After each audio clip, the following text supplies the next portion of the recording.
ஆண்டவராக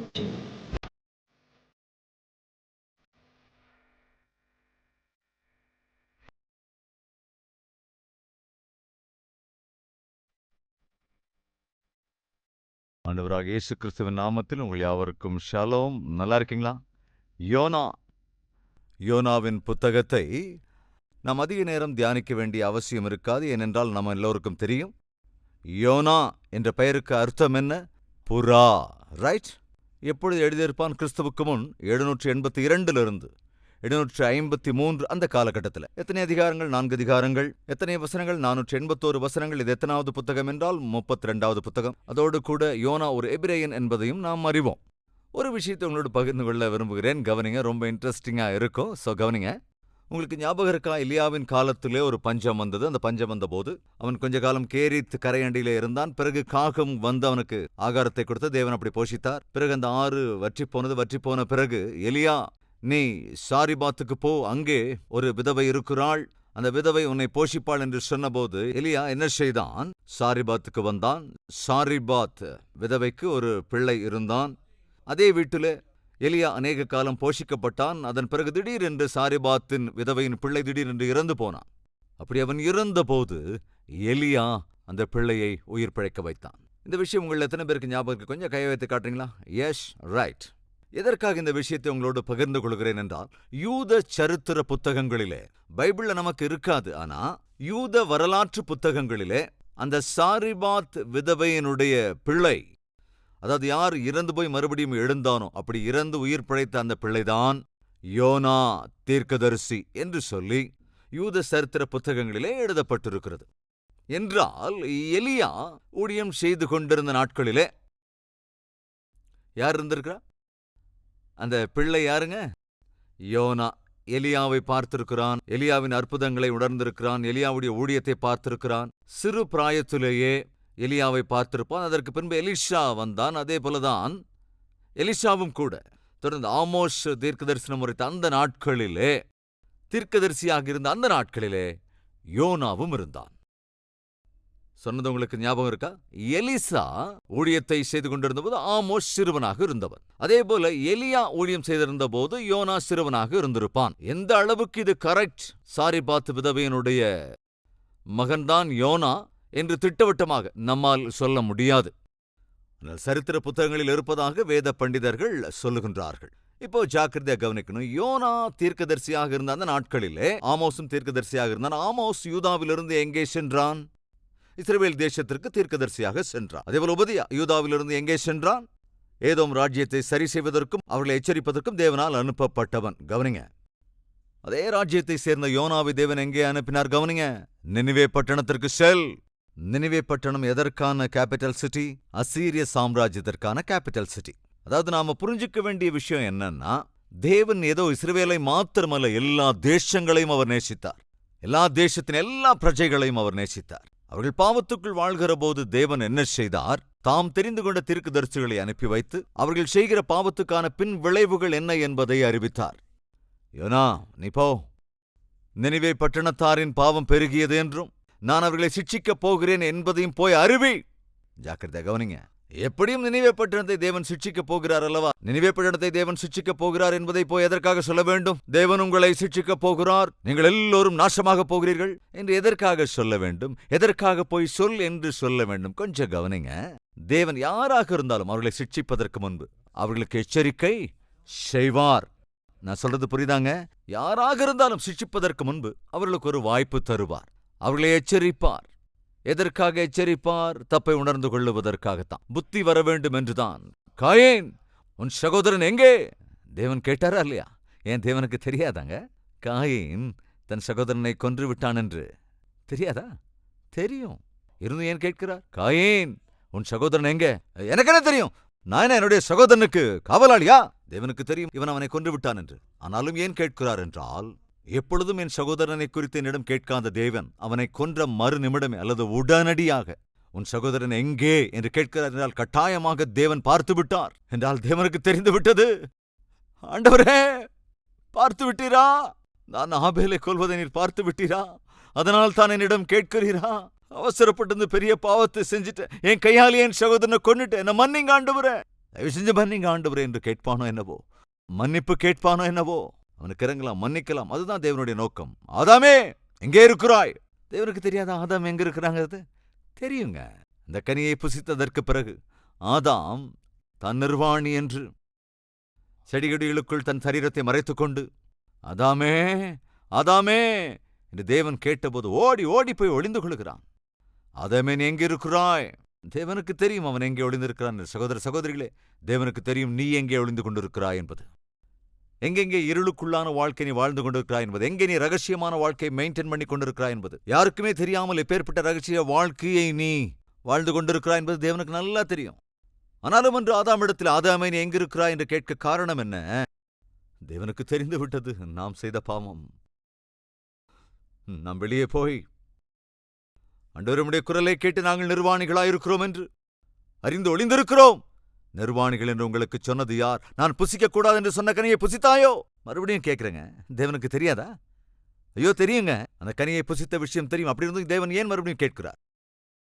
ஒத்துக்குவான் அப்படிங்கிற எண்ணத்தில் தான். ஆண்டவரே புத்தி கெட்டு போய் என் மனைவி அதை கொடுத்ததை நான் தின்று விட்டேன், நானும் தப்பு பண்ணிட்டேன், மனைவியும் தப்பு பண்ணிட்டா, நாங்கள் 2 பேரும் சேர்ந்து புத்தி கெட்டு தப்பு செய்து விட்டோம், எங்களை மன்னிங்கய்யா என்று கேட்பார்களோ என்னவோ, மன்னிப்பு கேட்பார்களோ என்னவோ. தேவன் ஒரு வாய்ப்பு கொடுக்கிறார்.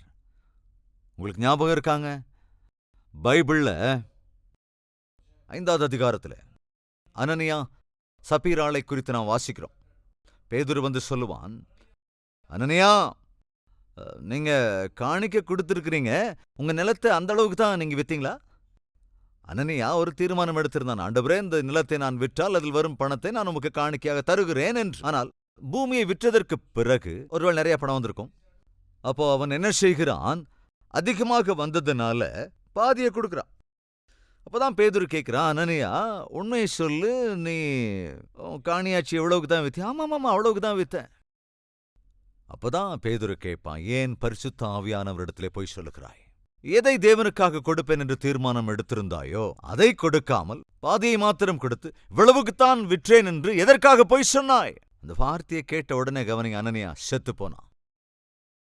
தேவனுக்கு வாக்கு கொடுத்து அந்த வாக்கை ஒழுங்காக நிறைவேற்றாமல் இருப்பது தப்பு என்பதைத்தான் இந்த சம்பவம் நமக்கு நினைவுபடுத்துகிறது. ஆனால் சிட்சிப்பதற்கு முன்பு அனனியாவுக்கும் தேவன் ஒரு வாய்ப்பு கொடுத்தார். பேதுரு மூலமாக, உண்மையே சொல்ல அனனியா அவ்வளவுக்கு தான் உன் நிலத்தை நீ வித்தியா? பேதுருக்கு தேவன் தெரியப்படுத்தினார், அனனியா என்னிடம் வாக்கு பண்ணி இருக்கிறான், தன் காணியாட்சியை விற்று இவ்வளவே தேவனுக்காக தருகிறேன் என்று வாக்கு பண்ணினான். ஆனால் விற்ற பிறகோ தான் சொன்னதை விட பாதிதான் கொடுக்கிறான். நான் சிட்சிக்கப் போகிறேன். பேதுரு அந்த சிட்சை அவன் மீது வராததற்கு முன்பே நீ இவ்வளவுக்கு தான் வித்தியாயா என்று கேட்கையில் அவ்வளவுக்கு தான் வித்த பொய் சொல்லிவிட்டான். பொய் சொன்னவுடன் அந்த இடத்திலேயே அனனியா செத்து போனான். அதன் பிறகு மனைவி வந்தாள். மனைவிடத்துல பேதுரு கேட்கிற, உண்மையை சொல்லுமா, நீயும் கணவரும் சேர்ந்து உங்க நிலத்தை வித்தீங்களே, எவ்வளவுக்கு வித்தீங்க? எவ்வளவு தேவனுக்கு காணிக்க கொடுத்தோமோ அவ்வளவுக்கு தான் வித்தோம். ஏன் நீயும் உன் கணவனும் சேர்ந்து தேவனுக்கு முன்பாக பொய் சொல்லுகிறீர்கள்? எந்த கால்கள் சுமந்து கொண்டு போய் உன் கணவனை அடக்கம் செய்ததோ அதே கால்கள் இப்பொழுது உன்னையும் அடக்கம் செய்ய வந்து கொண்டிருக்கிறது. அவளும் செத்து போனாள். அதாவது நான் சொல்ல வந்த காரியம் என்னவென்றால், தேவன் நம்மை சிட்சிப்பதற்கு முன்பு ஒரு வாய்ப்பை தருவார். நீ மனம் திரும்புவாயோ என்பதற்காக. நினிவே பட்டணம் கெட்டுப் போயிருந்தது, பாழாகியிருந்தது, பாவம் பெருகிப் போயிருந்தது. தேவனுக்கு மிகுந்த கோபம் உண்டாயிற்று. அவளை சிட்சிக்க முடிவெடுத்தார். ஆனால் சிட்சிப்பதற்கு முன்பு யோனாவை தெரிந்து கொண்டு, யோனா நீ செல், நான் அவர்களை சிட்சிக்கப் போகிறேன், அவர்கள் பாவத்திற்காக அழியப் போகிறார்கள் என்று நீ அவர்களுக்கு அறிவி அப்படின்னு சொன்னப்போ உங்களுக்கே தெரியும், யோனா சாரு நினிவே பட்டணத்திற்கு போவதற்கு பதிலாக தர்ஷீஷுக்கு போக கப்பல் ஏறினான். அதற்கு பிறகு ஆபத்திலே சிக்கிக் கொண்டான்.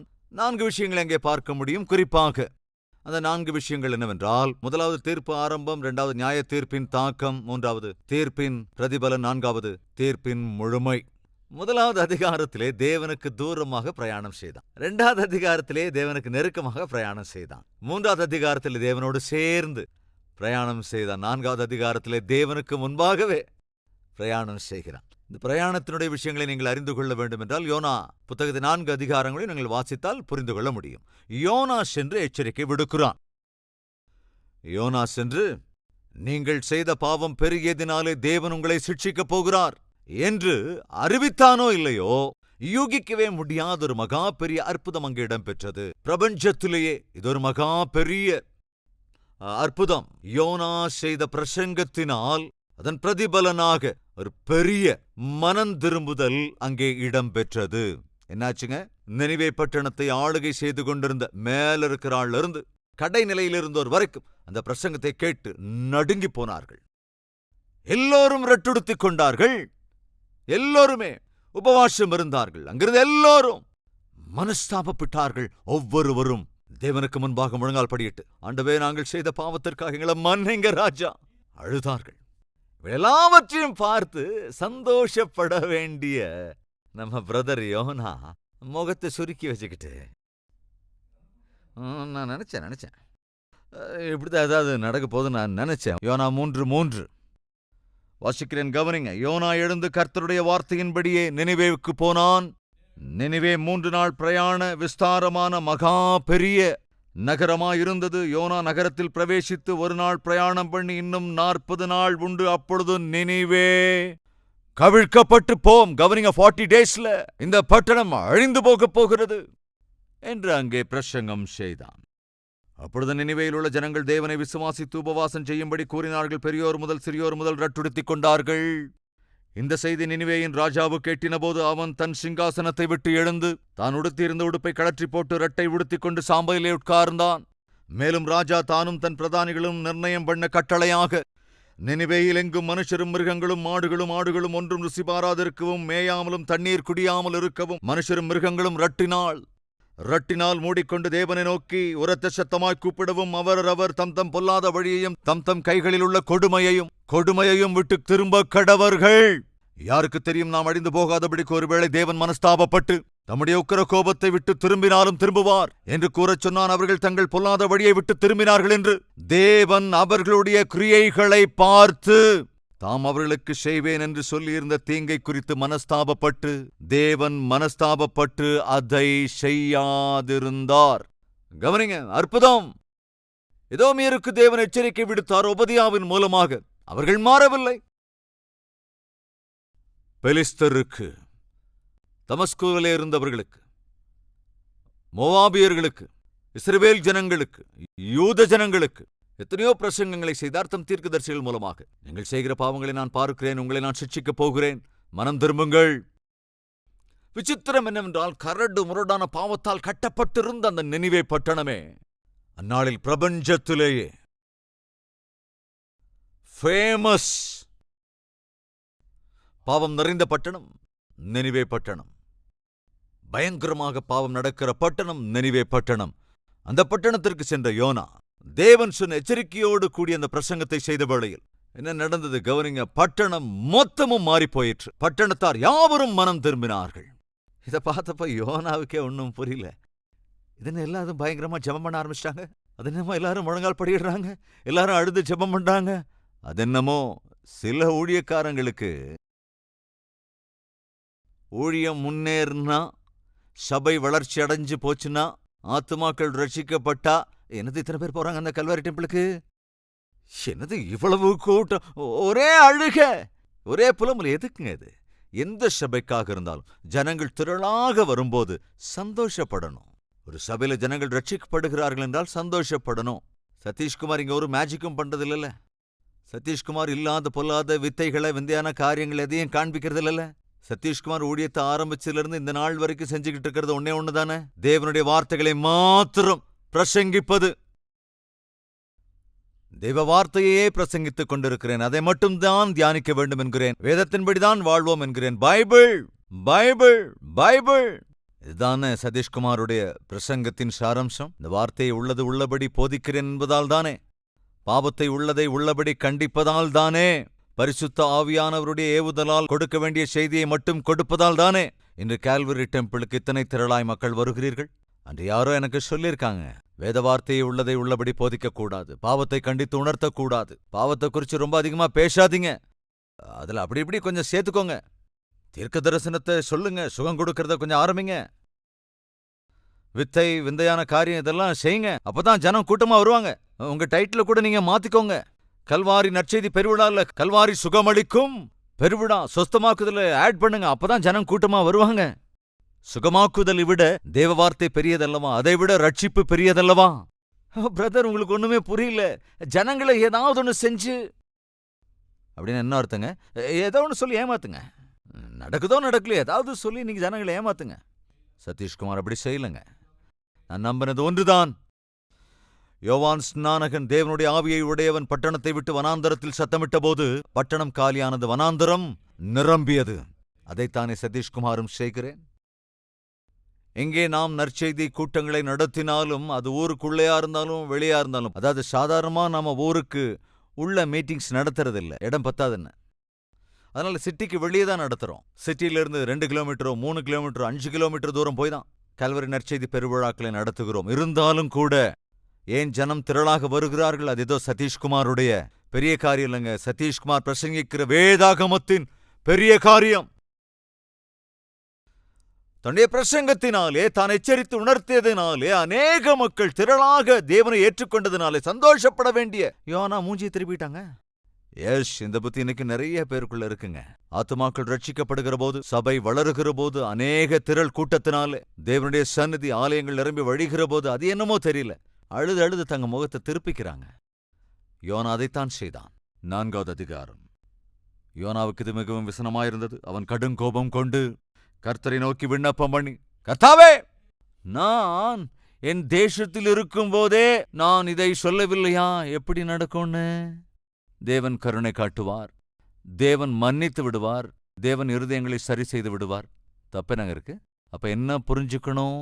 தேசம் என்ன ஆனாலும் சரி, பாவம் எப்பேற்பட்டதா இருந்தாலும் சரி, ஜனங்கள் எவ்வளவு கெட்டு போயிருந்தாலும் சரி, தேவன் எச்சரிக்கை விடுக்கிற போது அந்த ஜனங்கள் தங்கள் தப்பை உணர்ந்து மனம் திரும்பினால், யாரா இருந்தாலும், எப்பேற்பட்டவங்களா இருந்தாலும், இந்த தேசத்தவரா இருந்தாலும், எப்பேற்பட்ட பாவங்களை செய்தவங்களா இருந்தாலும், தேவனுடைய எச்சரிக்கையை கவனித்து மனஸ்தாபப்பட்டு மனம் திரும்பினாலும் தேவன் அவர்களை மன்னித்து விடுவார், இரக்கம் காட்டுவார், அவளுக்கு நல்ல வாழ்க்கையை அருளிச் செய்வார். 40 நாட்களில் அழிந்து போக வேண்டியிருந்த அந்த பட்டணம் சுமார் 120 வருடங்கள் அதற்கு பிறகு அப்படியே தொடர்ந்ததுங்க. எப்ப நாசமாக வேண்டியிருந்த பட்டணங்க? 40 நாள்ல நாசமாகி போக வேண்டியிருந்த பட்டணம் என்னாச்சுங்க? 120 வருடங்கள் அதற்கு பின் அந்த பட்டணம் அப்படியே நன்றாக தொடர்ந்து கொண்டிருந்த. என்னாச்சு? மனம் திரும்புதல் பட்டணத்திற்கு ஆசீர்வாதமாய் மாறியது. அன்பு சகோதர சகோதரிகளே, நாம் செய்த பாவத்தினால் நாம் அழிந்து போயிருக்க வேண்டும். யாரும் இருக்கிறீர்களா பாவத்திற்குள் வாழ்ந்து பாவத்தை தொடர்ந்து கொண்டிருக்கிறவர்கள்? கவனிங்க. எத்தனை முறை தேவன் கண்டித்தாலும் சரி, நீ ஒருவேளை கீழ்ப்படியவில்லை என்றால் வேதம் சொல்லுகிறது, திடீரென்று உன் மீது அழிவு வந்துவிடும். அந்த அழிவு நாளைக்கோ அல்லது அடுத்த வாரமோ அல்லது அடுத்த மாதமோ கூட இருக்கலாம். மனிதன் செய்கிற பாவத்தை தேவன் கண்டு எச்சரிக்கை விடுக்கிற போது அந்த எச்சரிக்கையை அங்கீகரித்து மனம் திரும்புவா என்றால் உன் ஆயுசு நாட்கள் பெருகும். ஆவிக்குரிய வாழ்க்கையில் ஒரு அற்புத மாற்றம் நடக்கும். தேவன் விரும்புகிறது என்னவென்றால், சிட்சிப்பதை ஒரு காலம் அவர் விரும்புவதல்ல, சிட்சையிலிருந்து நீ தப்பிக்க வேண்டும் என்பதுதான் அவருடைய விருப்பம். இந்த வேளையிலும் நம்மத்தில் யாராவது இருக்கீங்களா? நினிவே பட்டணம் மிகவும் கெட்டு போயிருந்தது. அப்படி கெட்டு போயிருந்த பட்டணத்திற்கு யோனா சென்று, பெரிய துர்கதி நேரப் போகிறதென்று, 40 நாட்களில் பட்டணம் அழியப் போகிறதென்று தெளிவாய் தேவ திட்டத்தை உணர்த்திய போது ஜனங்கள் மனம் திரும்பினார்கள், முழங்கால் படியிட்டார்கள், விண்ணப்பம் பண்ணினார்கள். தேவன் என்ன செய்தார்? அவர்களை அற்புதமாக மன்னித்து விட்டார். அந்த தேசத்தை ஆசீர்வதித்தார். அவர்களின் ஆயுசு நாட்களை நீட்டித்தார். தேசத்தினுடைய வளர்ச்சியையும் கூட தேவன் தொடரும்படி செய்தார். எந்த தேசம், எந்த பிரதேசம், எந்த பட்டணம் அந்நிய சம்பிரதாயத்தால் நிரம்பியிருந்த பட்டணம், யாராக இருந்தாலும், எந்த சம்பிரதாயத்திற்குள் இருந்தாலும் தேவன் உன்னை நேசிக்கிறார். நீ செய்த பாவங்களினால் உன் மீது வரப்போகிற சிட்சையை உன்னை விட்டு விலக்க வேண்டும் என்றுதான் தேவன் விரும்புகிறார். எனவேதான் எச்சரிக்கிறார். அன்று நினிவே பட்டணத்தார் தேவனுடைய எச்சரிக்கையை கேட்டு தேவன் பட்சமாய் திரும்பினார்கள். தேவன் அவர்களுக்கு இறங்கினார், மன்னித்தார்கள். இன்று உன்னையும் கூட தேவன் மன்னிக்க வேண்டும் என்று, உனக்கு இறங்க வேண்டும் என்று ஆசைப்படுகிறார். வாருங்கள், ஒருமனப்பட்டு ஜெபிக்கலாம்.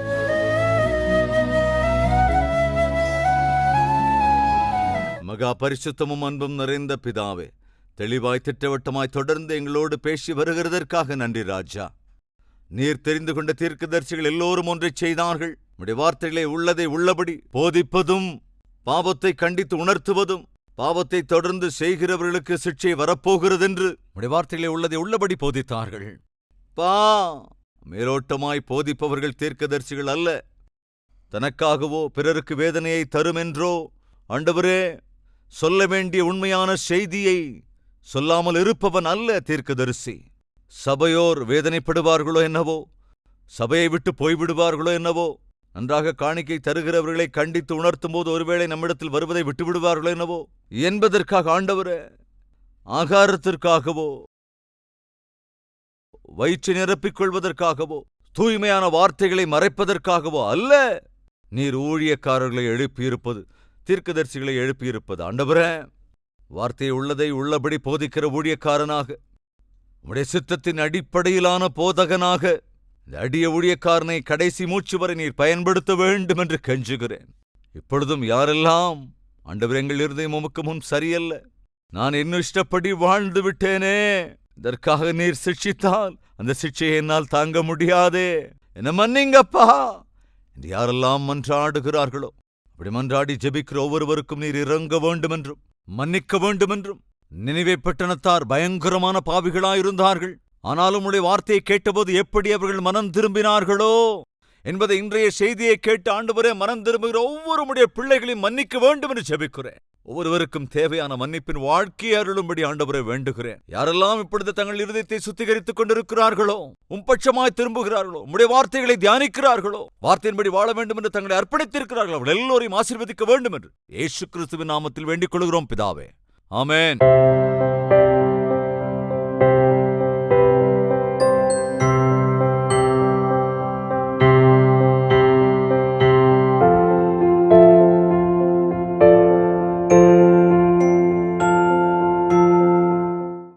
எங்கள் முகவரி: கல்வரி, தபால் பெட்டி எண் 30, குக்கட்பள்ளி, ஹைதராபாத் 72.